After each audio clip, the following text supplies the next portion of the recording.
ಇಲ್ಲಿ KRS ಪಕ್ಷದ ನಮ್ಮ ತರೀಕೆರೆ ಭಾಗದ ಅಧ್ಯಕ್ಷರು ಪ್ರತಾಪ್ ಅವರು ದೇವರಮ್ಮನ ಬೆಟ್ಟದ ದರ್ಶನಕ್ಕೆ ಬಂದಾಗ ಈ ಬೆಟ್ಟದಲ್ಲಿರ್ತಕ್ಕಂಥ ಈ ಪ್ಲಾಸ್ಟಿಕ್ಕನ್ನು ಸ್ವಚ್ಛ ಮಾಡ್ತಾ ಇದ್ದಾರೆ. ಒಳ್ಳೆ ಕೆಲಸ ಮಾಡ್ತಾಯಿದ್ದಾರೆ ಅವರು. ಸಾಮಾಜಿಕ ಕಳಕಳಿ, ಅವರ ಒಂದು ಸಾಮಾಜಿಕ ಕಳಕಳಿಗೆ ನಾವು ಧನ್ಯವಾದನ ಅರ್ಪಿಸಬೇಕಾಗಿದೆ. ಅದರಲ್ಲೂ ಜನ ಸಹಿತ ಏನು ಭಕ್ತಾದಿಗಳು ಈ ದೇವರಮ್ಮನ ಬೆಟ್ಟಕ್ಕೆ ಬರ್ತಾ ಇದ್ದಾರೆ ನೋಡಿ. ಈ ರೀತಿ ಎಲ್ಲ ಪ್ಲಾಸ್ಟಿಕ್ನೆಲ್ಲ ಒಗಾಸಿ ಹೋಗೋದು ಶೋಭೆ ಅಲ್ಲ. ಅವರು ಸ್ವಲ್ಪ ಎಚ್ಚೆತ್ಕೋಬೇಕು. ಸ್ವಚ್ಛ ಮಾಡಿದ್ದಾರೆ ಅಂಥೇಳಿ ನಾವು ಅಸ್ವಚ್ಛತೆ ಮಾಡಬಾರ್ದು.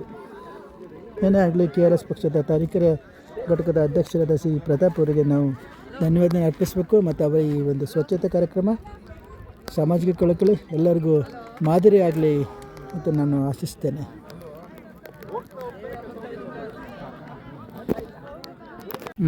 ಸ್ನೇಹಿತರೆ ನಮಸ್ಕಾರ. ಚಿಕ್ಕಮಗಳೂರು ಜಿಲ್ಲೆ ತರೀಕೆರೆ ತಾಲೂಕು ಅಧ್ಯಕ್ಷ ಪ್ರತಾಪ್ ಅಂತ ನಾನು KRS ಪಕ್ಷದ ಪ್ರತಾಪ್ ಮಾತಾಡ್ತಾ ಇರೋದು. ನೋಡಿ, ಇದಕ್ಕೆ ದೇವಿರಮ್ಮನ ಬೆಟ್ಟಕ್ಕೆ ಬಂದಿದ್ದೀವಿ ಇವತ್ತು. ನಾವು ನಮ್ಮ KRS ಪಕ್ಷದ ನಾಗರಾಜ್ ಅವರು ಬಂದಿದ್ದೀವಿ, ನಮ್ಮ ಸರ್ ಬಂದಿದ್ದಾರೆ. ನೋಡಿ, ಇಲ್ಲಿ ಈ ಥರ ಲೋಡ್ಗಟ್ಟಲೆ ಕಸನ ನೀವು ದೇವಿರಮ್ಮನ ದರ್ಶನಕ್ಕೆ ಬಂದಂಥ ಭಕ್ತಾದಿಗಳು ರಾಜ್ಯದ ಎಲ್ಲ ಮೂಲೆಗಳಿಂದ ಬರ್ತಾ ಇದ್ದೀರಾ. ಬರ್ರಿ, ನಮಗೆ ಸಂತೋಷ, ದೇವ್ರ ದರ್ಶನ ಮಾಡಿ. ಆದರೆ ನಿಮ್ಮ ಕಸನ ನಮ್ಮ ದೇವಸ್ಥಾನ, ನಮ್ಮ ಬೆಟ್ಟದ ಮೇಲೆ ಹಾಕೋಗ್ಬೇಡಿ, ನಮ್ಮ ಪ್ರಕೃತಿನ ಹಾಳು ಮಾಡಬೇಡಿ.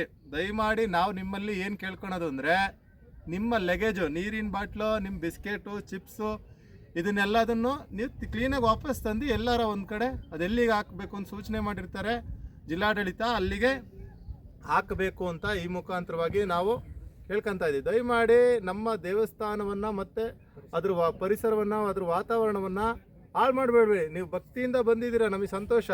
ಈ ಬಿಸ್ಕೆಟು, ಬಾಟ್ಲು ಎಲ್ಲ ನಮ್ಮ ಪ್ರಕೃತಿನ ಹಾಳು ಮಾಡ್ತಾ ಇದೆ, ನಮ್ಮ ಜಿಲ್ಲೆ ಹಾಳು ಮಾಡ್ತಾ ಇದೆ. ತೋರಿಸಿದ್ದಾರೆ ದೇವ್ರ ಮೇಲೆ